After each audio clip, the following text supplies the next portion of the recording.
The 4 and 5 kilowatt models weigh 86 kilograms, while the 8 and 10 kilowatt models weigh 110 kilograms.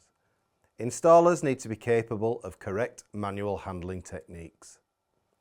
The unit features handholds on both the left and right hand side and one at the rear, which should be utilised for correct lifting methods.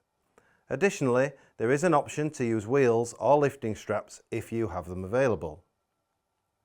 If floor mounting the outdoor unit, a level, stable and solid foundation structurally capable of supporting the weight of the heat pump is essential and must be designed to not degrade over time.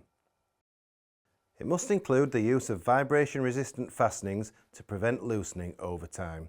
Direct installation to fixtures without adequate means of vibration absorption is not acceptable.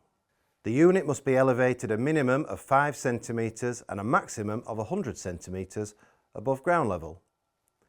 We offer anti-vibration mounting feet which provide both vibration protection and the necessary minimum ground clearances to make installation easier.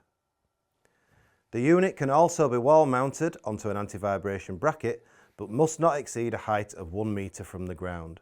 This is an option if the area is prone to settling snow or you can't get a level and solid floor foundation.